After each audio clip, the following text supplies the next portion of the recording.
Nathan Toth. Thank you for joining me today. Thank you for having me. I'm very excited to be on my first ever podcast. What is your first? First ever, as you can probably tell from the technical issues I was having trying to get logged in. But thank you for having me. You've got me feeling like a celebrity. Well, Uh, today you are very the celebrity. exciting. You're the talent today, honey. Well, that's a change from being behind the camera. So my 15 minutes are here. Yes, exactly. You've arrived. So you are a casting director at Harkin and Toth Casting here in the UK. You've Yes, I cast, am. yes, yes, yes. You have cast for shows like What It Feels Like for a Girl for the BBC, Dune Prophecy on HBO Max, Blade 2099, and more. And we are here to talk about what it really takes to cast for the future and the past and everything in between and all that good stuff. Great. Where do you want to start? Yeah. So tell me a little bit about yourself. What initially drew you to casting? Was there a moment that clarified for you that this was your lens into storytelling? How did it all start for you? So I kind of went on quite an indirect route. When I was in school, I was super into drama, theatre, loved films, all of that stuff. And I actually applied for drama school when I was 17, um, going on to 18 in my last year of school. Didn't get in. I had been to a boarding school and had kind of a bit of a sheltered life in that sense, I think. And the kind of feedback was like, oh, you need a bit more life experience. And I, at that point, was like, oh, fuck this, I'm not good enough. So I then chose to do something. I was like, I'm just going to do something completely different. Um, so I then ended up going to work in fashion. So I went to LCF, London College of Fashion. I did fashion journalism. I then worked for various fashion magazines and stylists and did that for a couple of years. I then ended up getting a job as a model agent at Store Models. Which is so funny And I because met, I worked at a modeling agency, which one? Ford in New York. Oh my God, yeah, I know Ford well. Yeah. So I did that for, a few years, and I got to the age of 25, and I remember thinking, oh my God, I'm old. And I kind of, what happened was I met somebody at a party actually, and they said to me, what would be your kind of plan B career? And I was like, oh, what do you mean? They said, what would be what's your plan B? And I kind of thought about it, and I was just like, why don't I have a plan B? And there was this kind of moment of realization where I was like, oh, I'm kind of living my plan B career because I kind of, film, TV, that had been my real passion and was, still such a hobby of mine whilst I was working in fashion. And I realized that that was kind of the industry that I wanted to be in. And the fashion industry was sort of something that a route that I'd chosen to go down as a kind of backup to something else. And you know, I have lots of friends that are model agents still. No shade to there or the industry, but it just wasn't for me. I didn't care about it enough. It was very kind of because I worked on new faces, so the kind of younger girls. It was very much like who's next, who's next. So we'd kind of there'd be, girls coming out of school in Estonia at 15 and walking for Prada for 2 seasons, and then it was like, okay, well you're over, not over, but back to school you go. Who's next? And it was this kind of real. I kind of didn't f- I couldn't I didn't know what we were doing or what we were achieving. So I was just like, it just isn't for me. And I kind of at that ripe old age of 25 or so, I thought I was like, look, I'm kind of if I'm gonna start something else new, I need to do it now because I knew I was gonna have to go back to the bottom of the pile, as it were. Um, so I started thinking about jobs in film and TV and theatre, and I thought, well, what in that world, not obviously originally I'd wanted to be an actor, and I thought, what in that world can I do? Uh, what suits my skill set? And I kind of had then, because I was a model agent, I thought, oh, do I become a talent agent? And I just didn't really like being an agent, to be honest. It wasn't for me. You kind of have to deal with a lot as an agent. So I Oh, I thought, know. I'm not going to deal with that. Yeah, you know, you know the gig. Um, and I was always very good at, if I was watching a film, I'd say, oh, there's that person that was in that other film I watched the other week. I might not know what their name was or know who they are, but I was very good at remembering people and recognizing that. So I thought, is that something that I could do? And kind of thought about it and sort of found out about the role of a casting director, which I didn't really know a huge amount about. Um, and then I just decided that I was going to become a casting director. I was like, this is what I'm going to do, and I'm going to. And friends of mine at the time were like, well, you can't just decide to be a casting director. I was like, well, I can try, and so I did. And fast forward 10 years, I have done it, which feels quite nice, and been quite successful at it as well. So I basically, my route into it was that I started Googling all my favorite TV shows and favorite films and finding out who had cast what. And it's quite funny now I look back on it, because all my sort of favorite shows at the time were cast by a woman called Julie Harkin, who now, flash forward again, is my business partner and I've worked with for, I think, 7 or 8 years. So I wrote to Julie a bunch of times, which she ignored. I then ended up, there was a job advertised at the Donmar Warehouse Theatre in London. And I remember that, the application saying you needed to have 2 years casting experience for the job. And I thought, oh, fuck it, I'm going to apply anyway. So I applied and got through to the first round. I want to say audition, but interview. And then I got called back, and I sort of did various rounds, and then eventually got a job at the Donmar Warehouse as the casting assistant to Alistair Coomer, who was head of casting at the Donmar Warehouse at the time, who's now head of casting at the National Theatre. So I did a couple of years with Alistair, um, and then a job came up with Julie after me harassing her, and she took me out. And then I joined her as an assistant, and then I was a casting associate under Julie. Then I was a kind of casting director within her company, and then I think 2 or 3 years ago, we kind of formed a partnership of Harkin and Toth Casting, which is now how we operate. So that was my journey into it. I kind of just decided that that's what I wanted to do, and then I can be quite tenacious when I want to be, and I thought I'm going to make it happen. And then sometimes you just know that you're going to be quite good at something, Yeah. and I just really felt drawn to it. I kind of knew that it was something that I would be quite good at. I don't know why. It sort of felt very right to me. Um, I think the thing that's different as well about what I loved about working in casting was that at the end of it, there's kind of an end product to be proud of, if that makes sense. So obviously, so if it's theatre casting, there's a play at the end or a musical or whatever, or if you cast a TV show or a film, there's something kind of at the end to be like, look at what we created. We all, everybody from all departments on the productions, look at what we have kind of achieved. And that was something that I liked, that I wasn't, when I was working in the fashion industry, the kind of cyclical nature of what's next, and next season. It didn't really ever feel to me that there was a point of kind of achieving something, if Mm, that makes sense. totally. Which is something that I kind of really valued in this job. And I think the other thing is, obviously, the difference between actors and models is that, actors, as time goes by and they hone their craft and work on more productions and get more experience, their value grows, and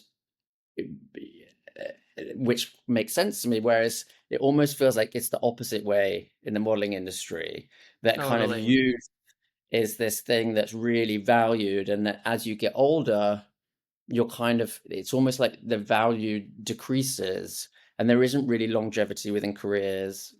Obviously there are other kind of supers, but it didn't feel like we were working towards something, because it felt like we were working.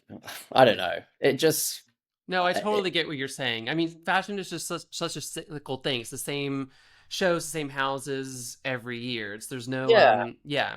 No, I get what you're And it saying. feels and I think with fashion, whatever the quote is about everything having been done before, and it just kind of rehashing the same stuff over and over again, where it felt more to me like in our industry, in working in the industry I'm in now, that the actors that do very well obviously have to be brilliant and work very hard and have a good, strong work ethic. And there are models that work very hard, but if you kind of born to look a certain way and be a certain height and all of these things, there's it's not so much necessarily of a craft that you can get better at and work on. Um, so yeah, that was kind of those are the reasons I guess that I sort of moved over or wanted to do other things. And that's how I ended up doing what I'm doing now. Love it. How do you think your time in fashion shaped how you see people or beauty or presence and charisma? Um, it, I think actually weirdly, my time, I don't know if I can say something negative, but it's kind of fashion. The fashion world is such a bubble. Yeah. Everybody thinks they're doing something very important, and it is important. It's a multi-billion-dollar industry. But I remember doing, fashion weeks, for example, and we'd be in the office till kind of 5 a.m. in the morning, go home, sleep for a few hours, be back in, and it was amazing, and there was such a rush to it, and it was so thrilling of being in this thing. And at the time, because I started at Storm when I think I just turned 21 and was there till I was 25. And at that time, I'd moved to London for university, so I hadn't really been in a kind of fashion capital before that, and had kind of entered the bubble. And I genuinely thought that Fashion Week was like something that everybody was so aware of. Like the city stopped and it was Fashion Week, and it was like all eyes on the fashion world.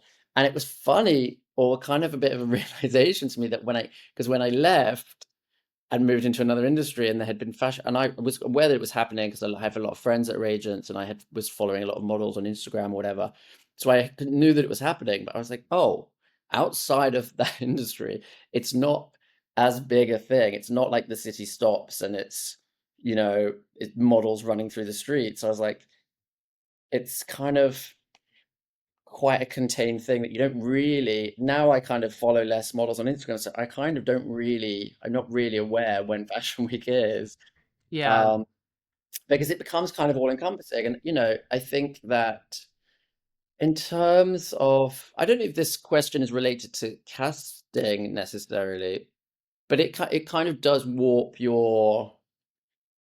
I had quite a warped sense of self, weirdly, coming out of the modeling industry, and was very self-critical of it. Just is kind of, it feels like a less healthy, like I hated all pictures of myself, weird, because I was so used to looking at images critically, that if somebody took a picture of me, I'd be like, oh, don't post that anyway.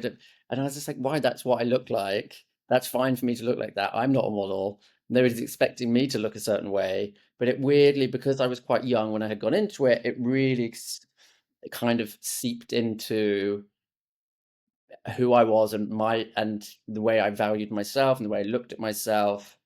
Um, because I was looking at everything very critically, I think, and it really kind of took me a while to um, untrain myself, or untrain the way of looking at myself and other people in that way.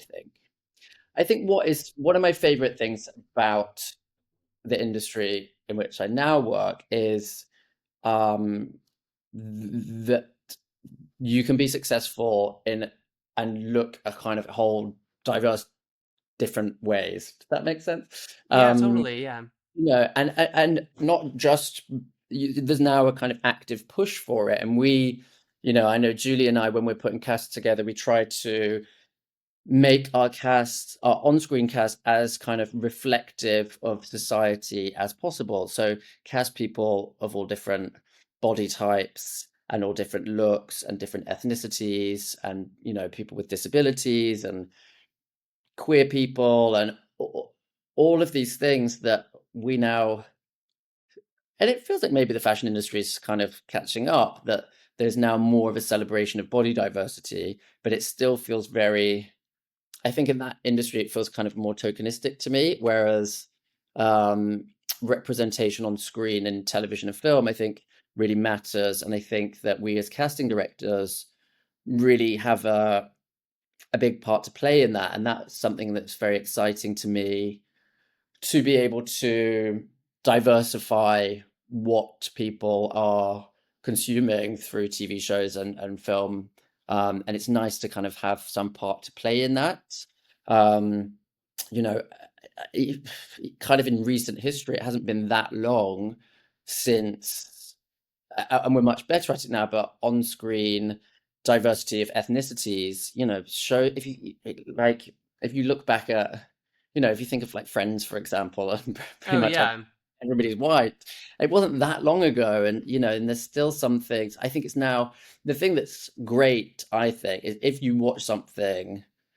I went to the theater recently. I'm trying to think what it was, and everybody was in the show was white, and I was like, "What? How has this happened?" And maybe they were trying to make some kind of statement, but I was like, "This just doesn't." It now. The great thing I think is that it really stands out to me. If everybody on the stage or on the screen is white, you think, "What happened here?" Because this is just not reflective of any society. I don't think really. Obviously, there are No. kind of countries that are mainly white, but it's not what we want to achieve. And I think it's so important that young people, see themselves on screen, and kind of people that look like them, whether physically, or as I said, with just with different disabilities, or anything. I think just knowing that particularly if you live in quite a non-diverse society. For example, we were talking just before this, my hometown's Carlisle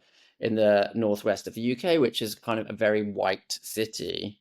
And I think, if there was people, growing up queer, for example, there wasn't really much on the TV to watch or to see things. And I remember it kind of being quite, you know, s- the things that were available were always kind of maybe too adult for me to have been watching when I was that age. Queer as Folk, for example, that I would stay up late and secretly watch and have my finger on the remote to make sure that I turned it off if anybody came in the room, because I couldn't be caught watching this show.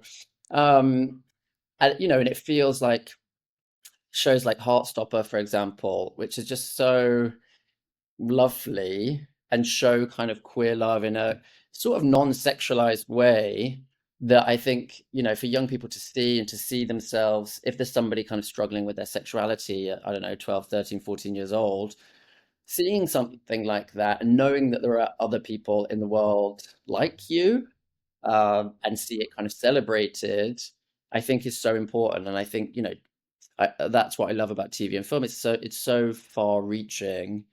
Um, but yeah, it does kind of feel like a responsibility, I guess, for us as casting directors to make sure that we are telling the right stories in the right way, um, and offering a kind of very diverse and reflective image of life, I guess. Yeah, totally. How do you balance the creative instincts of casting with the more logistical or political sides, whether it's budgets or names or networks? Do you know, we're in a really funny time at the moment because of COVID, and then actor strikes in America, and basically budgets on TV shows are being slashed, and movies, and the kind of industry is really not in a particularly great way at the moment. And it's kind of a bit depressing, because every job you work on, they're like, okay, what famous person can we get? And it's the same with indie movies. So when you're casting an indie movie, generally you need to attach a name or two names to get the financing. So before the people give you the money, you need to go and get, Kate Winslet to say that she's interested, for example, and then they'll pay for it, and then the movie happens. So indie movies can work. You can be working on them for years before and the sad reality is that lots of them actually don't happen, and you work on lots of great scripts and really invest a lot of time into them and for very little money because they're kind of passion projects because uh they're interesting and important stories to tell, but it feels like the kind of list of actors that are meaningful to people or that can get a show financed or that are kind of bankable names, it's so small. So every project, every film you get that we get sent, or most TV shows, if it's a BBC show, there's a list of about 5 names that they always want to go after.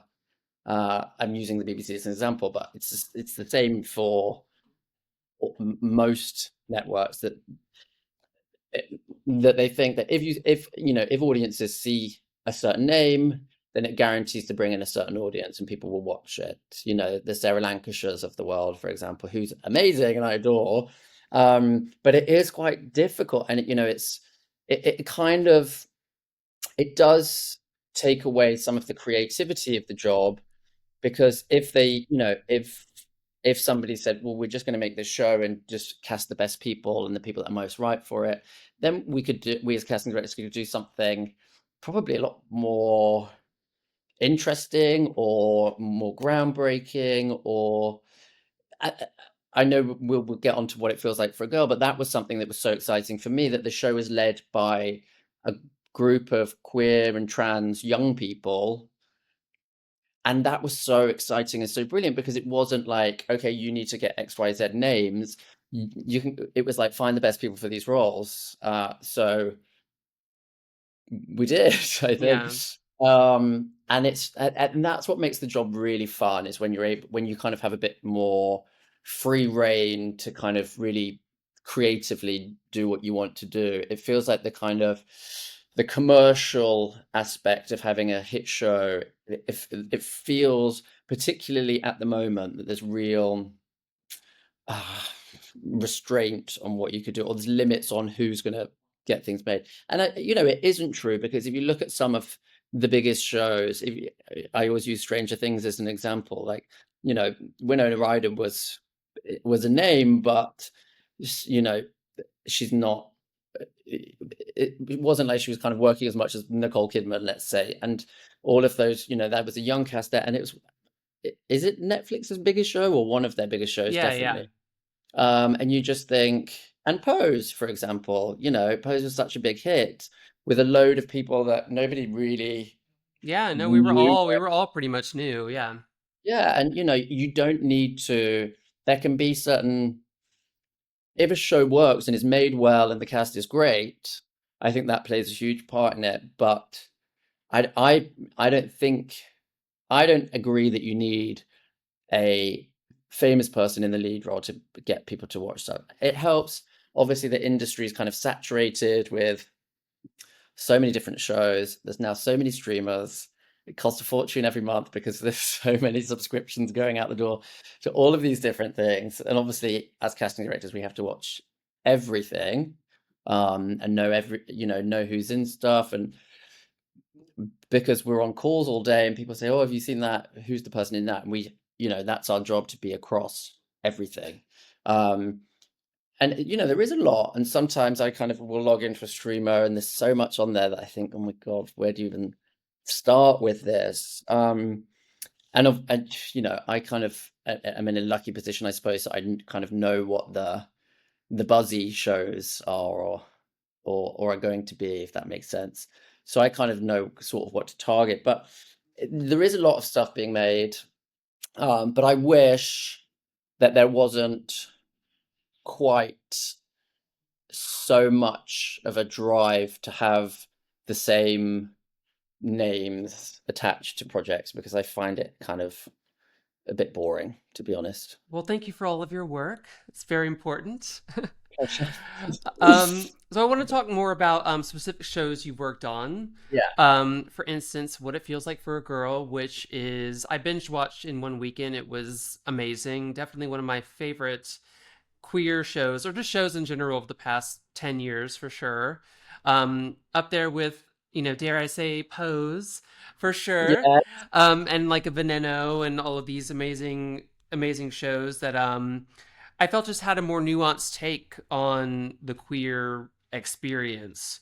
Especially with that show, I loved that writing wise, it didn't really harp on any of the any expectation that I had in a moment. It subverted it somehow, which Yeah. is so rare, especially in queer shows. But with something like that, that's so emotionally intimate and raw, like what did you look for in the actors to bring that specificity of feeling, like especially for queer and gender diverse roles?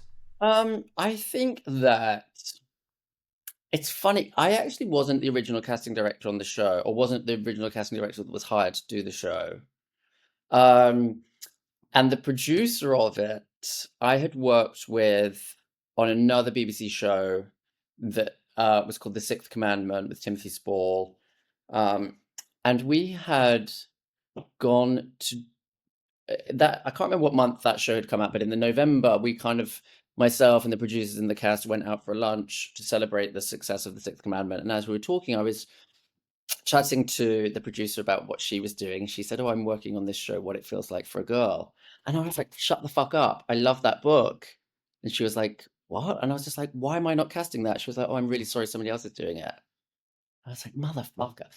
And I was really disappointed. And then I remember kind of Christmas had come and gone, and then my phone rang one day and it was the producer. And she said, "Do you remember when you said you wanted to do What It Feels Like for a Girl? Do you still want to do it?" And I was like, "Yes. Why?"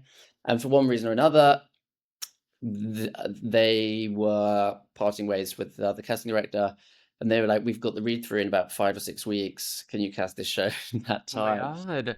And it was like, yeah. And I remember, so I was sent, it was Friday night, I was sent all 8 scripts on the Friday night. They were like, "Can you have a meeting on Monday morning and start?" So I spent the whole weekend read it, and I had read the book, so I knew what was going to happen. And it just felt, for me, it was like one of those moments that, I don't know, I'm not very kind of spiritual or anything like that, but I was like, I knew this was going to be something special. I knew I had met Paris before. I'd loved the book. I knew that it was kind of I thought it was going to be much more divisive actually than it has been. Obviously, the world is not a particularly welcoming or kind place at the minute for trans people. So I really didn't know what to expect. But so we started the process.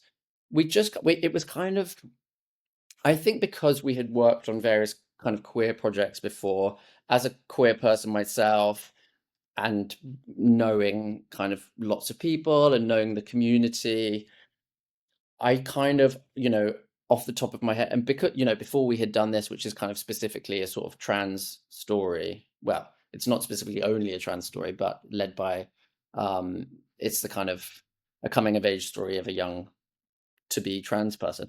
Um, but I had, when we had been doing previous projects, as I said before about trying to promote as much kind of diversity as possible, I obviously was aware of lots of transgender actresses and actors, and so I kind of already had a sort of pot of people to call upon to just get straight in. And um, Hannah Jones, for example, who plays Sasha, Obsessed, love her. and the character was written quite differently actually originally. And I was just like, she came in and she was just so good, and so it's just something so real and authentic and brilliant about her. And she wasn't supposed to be from Liverpool. And the way that she looked is not kind of how the character was described as looking, but she came in and was just so fucking good that we were like, change the character. We were like, and she kind of was, she had the right spirit of Stasha, but kind of wasn't how she was described. But it's those moments where you're like, often you're kind of led by, if somebody comes in and is so good, Undeniable. yeah, you're kind of led by that person rather than, and I think that's the kind of, when what kind of makes a good casting director. Maybe if you know that there's a great actor and they're not exactly how the role is scripted, but they will just bring something, just kind of elevate that character to a certain level and bring something of themselves. And obviously, Hannah is a trans actress. Um, and obviously, authenticity was a big part of that. And actually, not necessarily, well, yes, trans authenticity, but one of the big things for us is that it's a very working class story. It's from a very small town just outside Nottingham, and we were that was something of the book and of Paris's upbringing that we were really keen to capture. That the actresses felt very kind of grounded and earthy and working class and believable in these roles. I think weirdly that's something that I think really stands out if you have very posh actors from money playing kind of working class roles. It just always, The authenticity would have been lacking. Yeah. yeah, it's just like just doesn't quite work. So, and as I said, we kind of sort of had free reign to do it. So we started, with all the great young cast, and then even a show like that, there is a kind of need for a few names. So Michael Socker, who played his dad, is obviously, a brilliant actor from Nottingham who's done This Is England and lots of various other brilliant things. And Hannah Walters played his grandmother, Mama. Um, so there's a few names, a few kind of faces to sort of populate. When they're cutting the trailer together, there's faces that people go, "Oh, I know that person," but they're all fantastic, brilliant working class actors that I just really added something to the show. But honestly, it was such a it was such a dream job for me to get, and we had limited time to do it, but I just cared about it so much, and I think that's the thing. I really wanted to do it. I really wanted to do it well. Um, and I knew that it really had the potential to be something special, but I didn't know that. And I think the thing is because as casting directors, or the casting department, I should say, we're one of the first people to come onto a job. So there have been instances in the past where we get scripts and we think, fuck, these are brilliant. And that we get a great cast for them. And then the show comes out and you're like, oh, what happened? What went wrong? And because we're very early on, and then the show has to be made, and the shows is such a collaboration of visions between directors and producers and all of the heads of department. It all has to be kind of completely in sync, and everybody has to be working towards the same vision in order for something to be a hit, I think. And what it feels like for a girl, that the director Brian Welsh was so brilliant, and the producers were amazing, and Hera Pictures, who made it, are just fantastic. And I honestly, when I watched it, I knew it had the potential to be something special, but I just thought the team making it were brilliant. And I think, there is also, when you cast people and they do something in an audition room, it's great, but you never kind of quite know what is going to happen. Particularly, Laquan and Hannah and various other of the young cast, it's their first TV job, and they're huge roles. It's carrying Oh an yeah. entire series. So you kind of instinctively, I knew they could do it, but there's a part of you that thinks, are they going to be able to deliver? And I just couldn't have been more proud of all of them. I got to know them really well throughout the audition process. We're friends now. I kind of still see them and saw them at the premiere recently and stuff. And I honestly, that I couldn't be more proud of them. I think all of them captured the energy of what we were trying to achieve so brilliantly. And it's great when they're great, because when the actors are great, it makes me look very good at my job. Of So course. it's Of course. always nice. But yeah, honestly, I'm really, really, really proud of the show. Um, as I said, I was kind of worried about how the show might be received, particularly in the kind of current climate of how the world is looking at the moment, particularly with lots of people's view on trans people and trans rights and J.K. Rowling's effect and all of this stuff. But all of the reviews, I'm pretty sure, even the Telegraph, when it was coming out, the Telegraph had published something really kind of scathing and horrible and kept misgendering Paris in the Mm. article. And then actually when the show came out, I think they posted a 4-star review, and kind of said something quite complimentary. So yeah, I'm very, very proud of the show. I think all of the cast are brilliant. I think the creative team have done a fantastic job, and I feel really proud to have been part of it. And I think it, as you said, you compared it to other kind of quite important queer shows that kind of, I think, really all seem to stand the test of time. One review compared it to Queer as Folk, which is obviously a huge compliment. And I think of those shows, I've already spoken about Queer as Folk earlier and mentioned it, and it's such a those shows I think really, particularly for queer people, really resonate and really stay with them, and people revisit them from time to time again. And I'm really, really proud to have been part of something that I think will hopefully kind of stand that test of time and will become something that is important to people.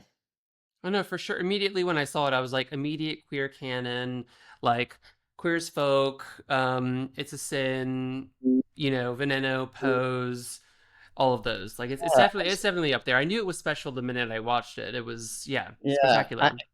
I'm so pleased that it kind of. I also had a worry that it was going to kind of fly under the radar. Originally, it was for BBC Three, which obviously people watch BBC Three, but it's kind of less of viewed. And I think the show was, the BBC was so pleased with it, they ended up bumping it up to BBC One, Oh, um, amazing. which was great. And I'm so pleased, as I mentioned, I'm from a kind of small town up north called Carlisle, and my mum called me the other day. She said her best friend is kind of constantly raving about it. She's telling all of her friends in Carlisle to watch the show. And I just love that there's a bunch of like 60-year-old women in this small town watching this show about this kind of sort of riotous group of young trans people taking drugs and fucking and all of this. I kind of love that it's reaching an audience that probably have never seen anything like it. And that's how change happens. Like, so I think that Yeah, it's a beautiful thing that you're doing, and yeah, I can't yeah, wait to see it the is. Yeah, show continue to fly and make its way into hopefully, yeah. people's TVs. No, I wanted to ask you, how do you handle moments where your instinct doesn't align with the creative team's initial vision? Um, I just had this on a project actually. It hasn't come out yet. I won't give details, but there was a brief. We just worked on a big series, this comedy, and there was a character written uh, who I was just like, I know the perfect actor. So I got him to tape. He taped with a bunch of people, and the showrunner was like, no, none of these are quite right, but let's recall these people. And I was like, oh, you need to see this guy too. She was like, he's not right. I was like, he is. I know him really well, and he's great. She was like, he's not right. So we then did a director session, and I just thought, you know what? I've been told not to, but I'm just going to bring him in anyway. So we did the session. He came in, was brilliant, and the showrunner was like, no, he's just not right for the role. Don't see it. He's not right. And then we were setting up director sessions, and then it was, uh, and then we did So I then brought him. I was told not to, but I brought him back in anyway to meet the A second director. time.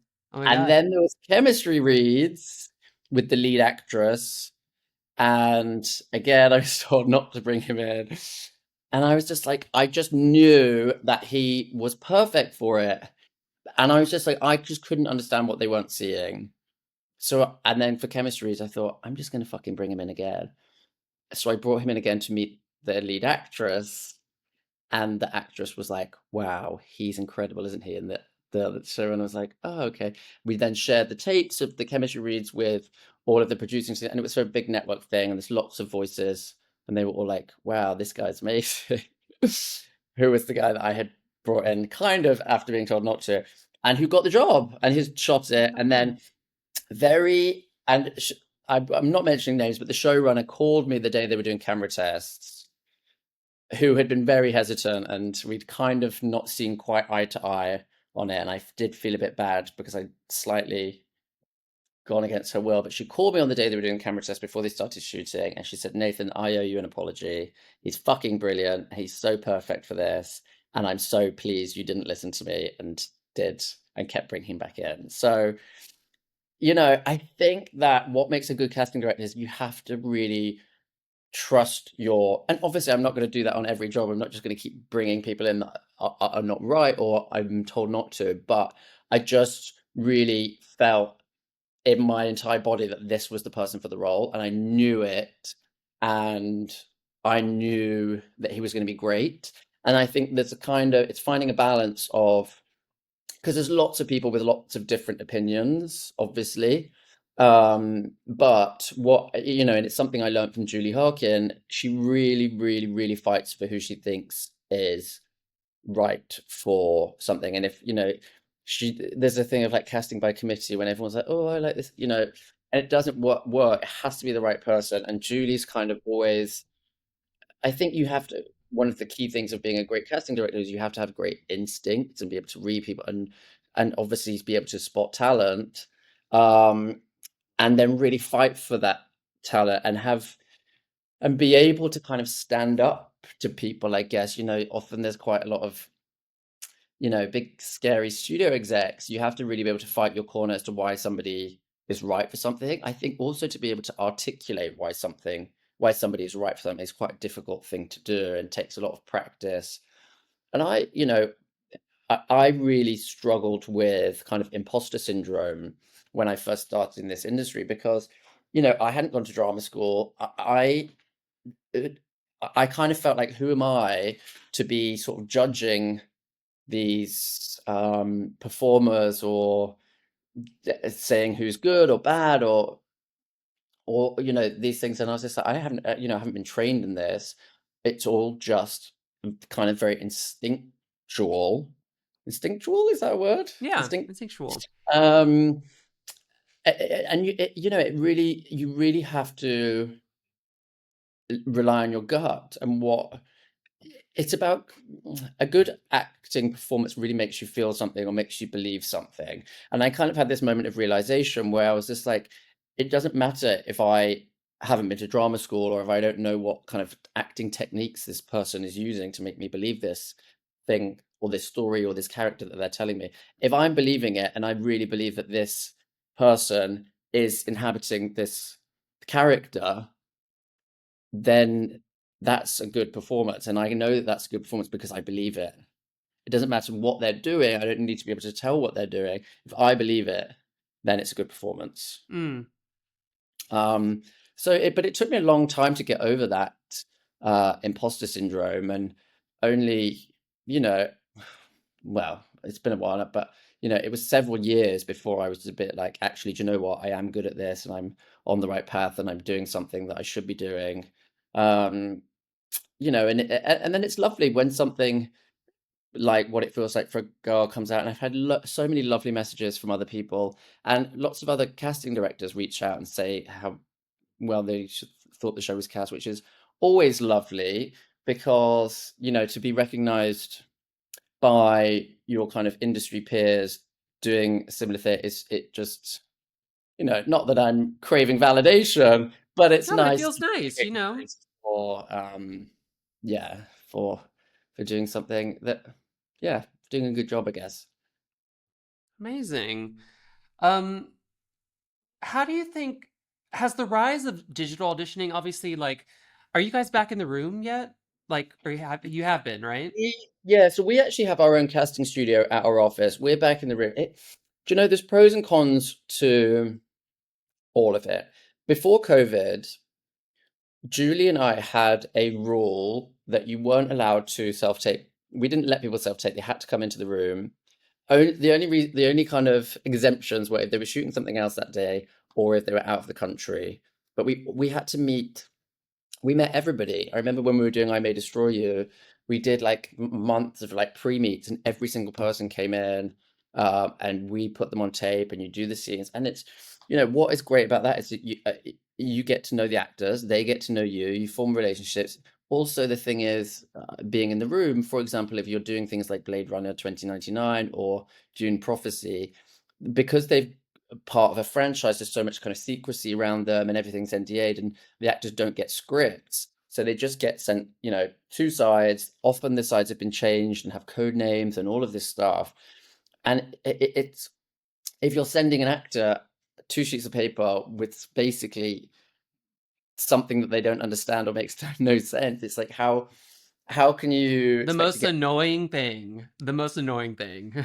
yeah, like with no context whatsoever. And it's like, there you go and sit in your bedroom and tape these two scenes, and then hopefully you'll get this lead role in this big thing. It's like, you can't expect somebody to do a good job. The thing is, as well, that we spend a lot of time doing is reminding directors, when we did self tapes, is us as casting directors having to remind directors to look at the person and see their potential. And, they may have not nailed the performance in the way that you wanted it to be done, or they may have made a swing and it might have kind of slightly missed the mark. But as I said, a lot of the time, these poor actors are taping with no context, not knowing anything about the character, not knowing what has just happened immediately before this point in the script. So it's like, stop looking at a self tape and thinking, yeah, that's exactly what it should be, so they're the right person.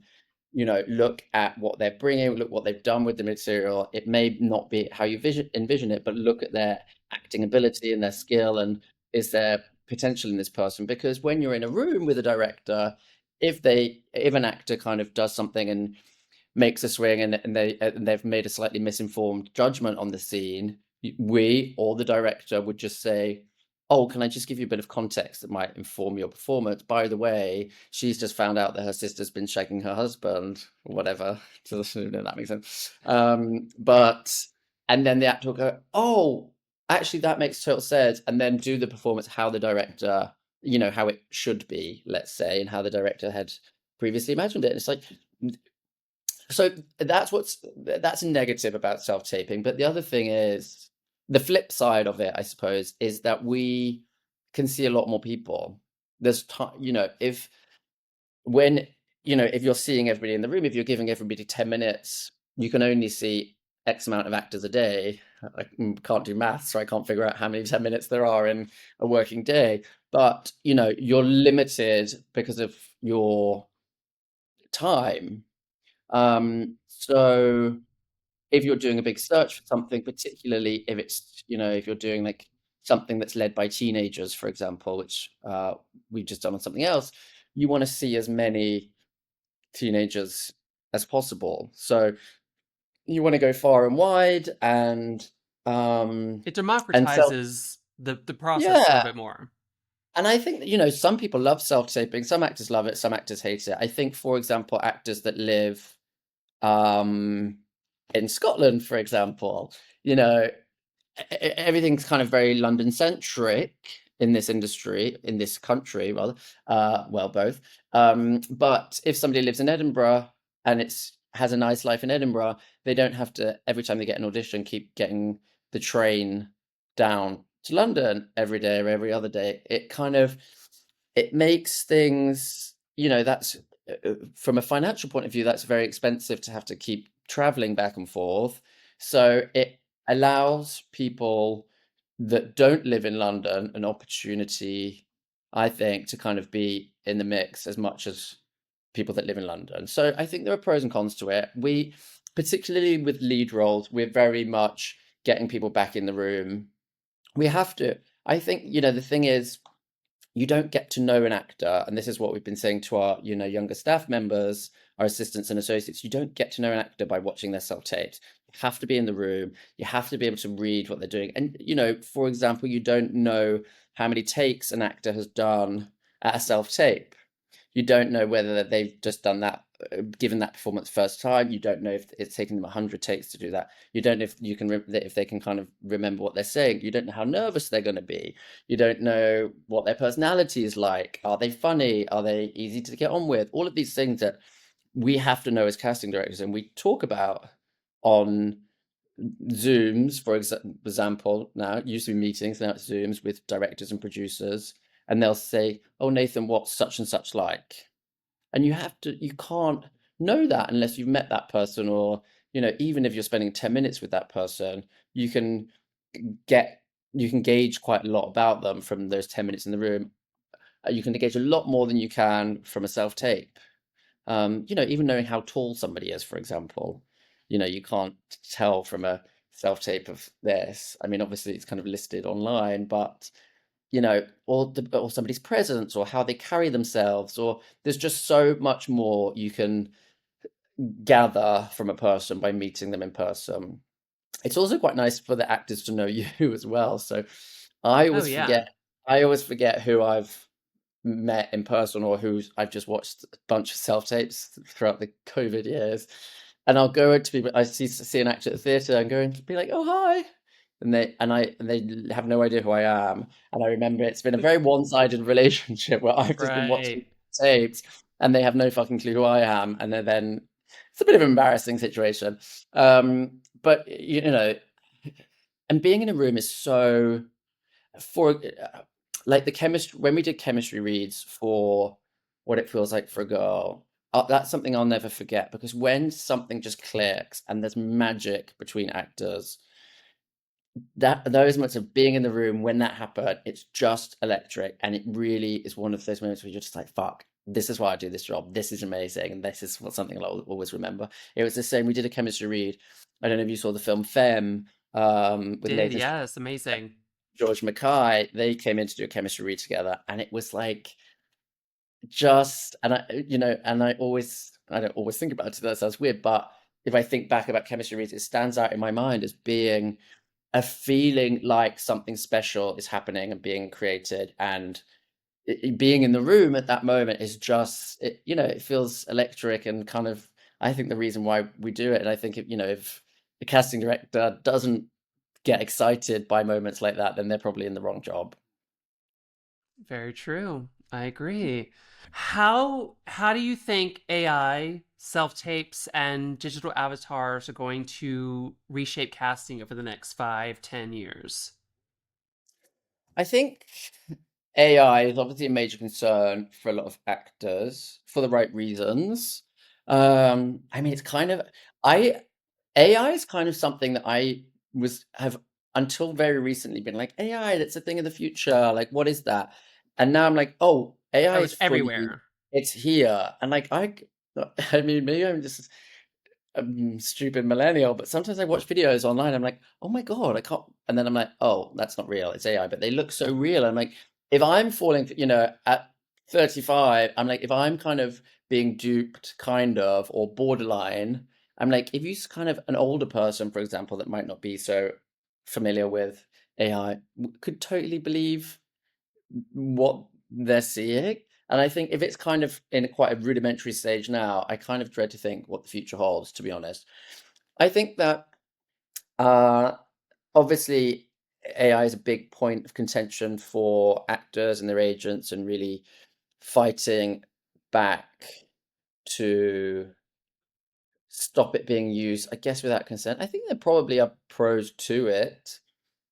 For example, if an actor for some reason couldn't do something and they gave permission to just use, I think on the Brutalist, for example, Oh yeah, that whole thing. they're Hungarian, the actors had learnt Hungarian, and my surname is Hungarian. My grandfather was Hungarian. Oh, I just got my Hungarian passport recently, but as part of that, I had to learn, uh, or try and learn some basic Hungarian, and it's such a complicated language. It makes absolutely no sense. It's not like any other European languages. It's wild. And those actors had learned Hungarian or spoke Hungarian, and AI was kind of used, I believe, from what I've read, to kind of tidy it up a bit and make it slightly more understandable. Which I think, it doesn't take away from the actor. I think if they've done something already, I don't see a huge issue with that. I also think there's something to be said about, you can't you can't fight change, or you can't fight progress, or I don't know what. no, I get what I'm, you're saying. Yeah, in my head, all I'm thinking of that Hairspray lyric, which is like, "You can't stop an avalanche, you so it can't rushes." stop the beat. AI. So we've even started having conversations in our office of, okay, we can't stop AI. AI is here. How then, rather than fighting against it and thinking how it's going to disadvantage us, how can we kind of harness it and use it to our advantage? How can we take AI and make our lives easier with it. And I think there is such a human element to casting that AI, I don't think, well, I hope, can't ever really replace casting directors because, that intuitive feeling or that gut feeling or knowing who's going to kind of work well together or being in an audition room, for example, and somebody giving a really amazing, moving performance. I was doing some auditions 2 days ago for a role in something where the character who was auditioning has to tell another character that their husband has just died.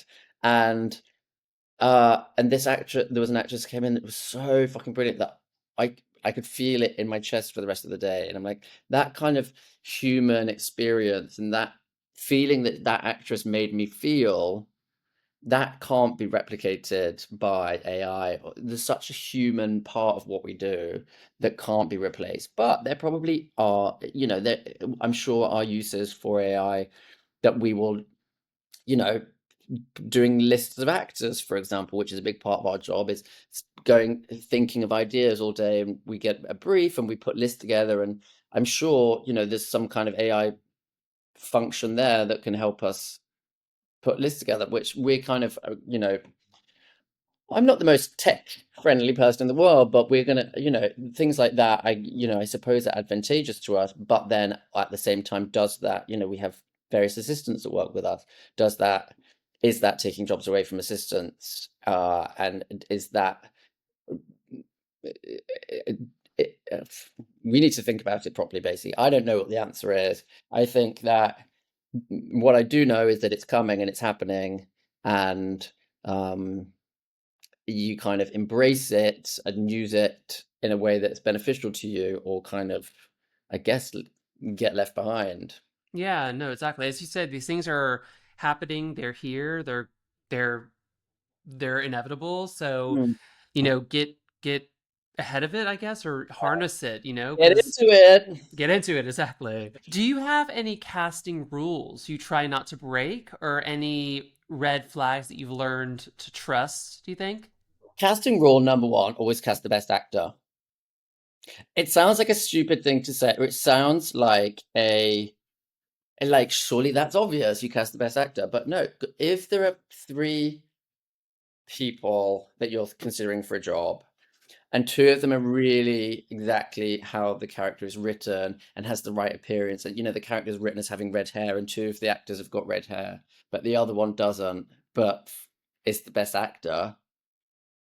We spend our life, often other people in the production would be drawn to the other one because they're exactly how they see them, and often people that don't cast as often as we do, that get involved in the casting process, are quite visual and have been, when you read a script, often you imagine what somebody looks like. And when often when people, that don't necessarily work in casting watch tapes, they think, oh, that's kind of exactly how I think this person looks.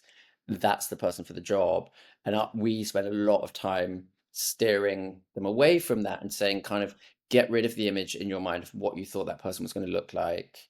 Uh, this person is better, a better actor, is going to be able to bring a more layered performance, is going to be more nuanced. This is the person that will be more surprising in the role and will bring you something special that you didn't expect because they're a better actor.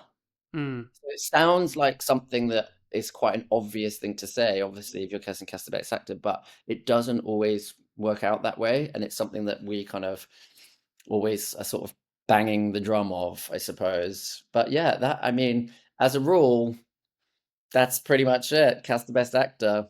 You'd think it was simple. But it's not. What kind of actor excites you now? Like, what are you hungry to see more of on screen? Uh, I think, I think, sometimes as casting directors, people will say to me, who's your favorite actor? I don't think a casting director could have a favorite actor. Really, you can have actors you like, um, but I think there's so many different. We obviously know so many actors, and so many different people are right for different things. I just people that are very authentically themselves. I think is something that is important to both myself and Julie. We really we're always trying to cast as authentically as possible. Um, Somebody that's kind of quite grounded. It's always nice when somebody doesn't know how good they are. Mm. If that makes sense, particularly somebody that's young that comes in and just does what they need to do, and you think, Like that wow, kid from Adolescence. exactly, who's amazing, and who did such an incredible job. And I love how much that show has kind of become part of social discourse and has kind of started conversations globally, I think, about the issues that are raised in the show. But yeah, like it it's exciting finding, yeah, somebody that doesn't know how good they are, or um some, I don't know, just I don't it's hard to describe. It's one of those things that just when you know it, when you see it, you just know it, and it feels very exciting to be able to be part of somebody's journey, particularly, if you can see somebody if you meet somebody very early on and you know that they've really got potential to to to have a very successful career. It feels exciting to be able to kind of offer them a job, or be a kind of small step on their journey to whatever it is they're going to next. And I really hope that, we've talked about what it feels like for a girl, but I really hope that that gives a great platform for people like Hannah Jones and Laquan Lewis, who play Sasha and Lady Di. I hope that that really opens up doors for them, and that would be such a huge uh, compliment to me, I guess, that I was able to be a small step on their journey um, in world domination. Yes, exactly. Um, Last few questions here. Okay. So, what is your biggest casting pet peeve?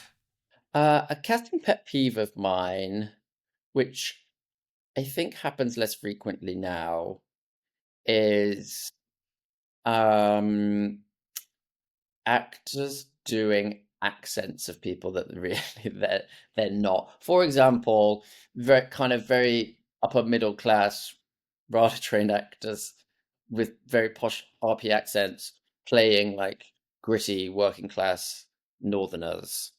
I think there are loads of amazing, gritty, working class northern actors. Why not cast those people? And I think, even kind of doing different, it happens less, but if you kind of watch older films and there's lots of British actors doing kind of Russian accents and French accents and German accents, I kind of think, just, if the production allows for it, why not cast somebody who's actually French or German or Russian or whatever countries I just said? Um, that's a kind of pet peeve, I would say. And I suppose the pet peeve we kind of talked about before is the limited list of people that can get movies or TV shows greenlit. I think there's such a wealth of talent, particularly in the UK. And Ireland, we have so many brilliant, brilliant, brilliant actors that kind of don't get down to the final few, but there's maybe somebody that's got more profile than them or has been in a hit show for the same network. And I think that I think if we were able to take away the kind of commercial element of what we're doing, I think it would make the kind of casting landscape a much more interesting place. What is a movie or show that you wish you had cast? Euphoria.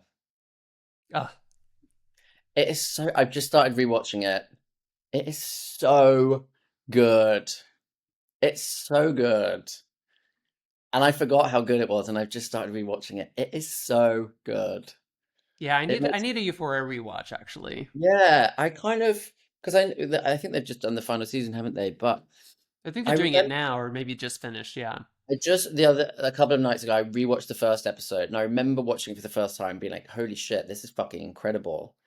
And then I've kind of watched all of it, and then this was kind of whenever it came out years ago that I watched it, and and I rewatched the first episode the other night, and I had that exact same feeling. I was like, "Holy shit, this is still fucking incredible!" I think the cast are amazing. I think they did such a great job with it. I think that the issues that it raises, and I love it.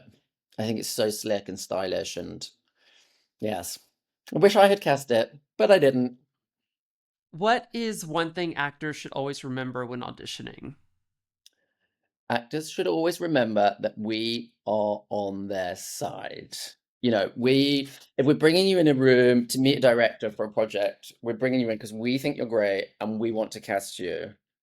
You know, it's hard, it's so easy to kind of sit on the other side of the camera and say, "Don't be nervous." But people do get nervous. It's totally natural and fine. But, and I've heard other casting directors say this before, but it's true. We really are on your side. We're bringing you in because we think you're right for the role and we want you to get the role. Particularly, if it's a recall or you're meeting a director, something like that. We wouldn't have organized that. We wouldn't be inviting you in if we didn't want you to get the role. And we're really kind of pushing for you. Nobody wants to see you fall flat on your face. Nobody, I would love people to kind of try and take the nerves out of it, I guess. I have a friend who sort of said a tip that he does. He kind of, when he does an audition, because obviously there's a lot of rejection in the industry, and often, there's a lot of not hearing back as well, which is even more of a bigger problem when if we're watching hundreds of self tapes for something and casting various shows at once, to go back to each and every person with notes is just not something that's feasible. There's just not enough. We don't have the manpower to do it. Um, but a friend of mine, he said, just you forget. He says he does an audition. As soon as he walks out the room, he forgets about it, forgets the lines, forgets the audition, doesn't think anything about it. So that then, if he gets a recall or gets brought back in or gets the job, then it's like a really nice surprise, and he's like, "Oh yeah, I did that thing," which is hard. If it's a role you really want and really care about and done a lot of prep, I get that it's hard. But he was just like, "It's the only way that I can maintain my sanity is basically just by forgetting that I've even done it, and then because if I'm at home thinking, have I heard about it, have I heard about it, it can just drive you insane." So he's like, "Just sort of wash your hands of it. If you get the job, amazing. If you don't, that's showbiz." Very true. That is true. It's showbiz, baby. That's showbiz, baby. Well, Nathan, thank you so much for bringing your perspective and wisdom to the space. Been an absolute pleasure. I've loved my first ever podcast. Maybe Yeah, I'll start a podcast. yeah, Do you maybe want you to be a should. Yeah, I'd guest? love that. Yeah. Yeah, your work is, not only building cinematic worlds, but it's also shaping the future of who gets to be seen and how. So I thank you for all of your work, and Thank you so can't much. wait to It's been, see what you yeah, do. thank you.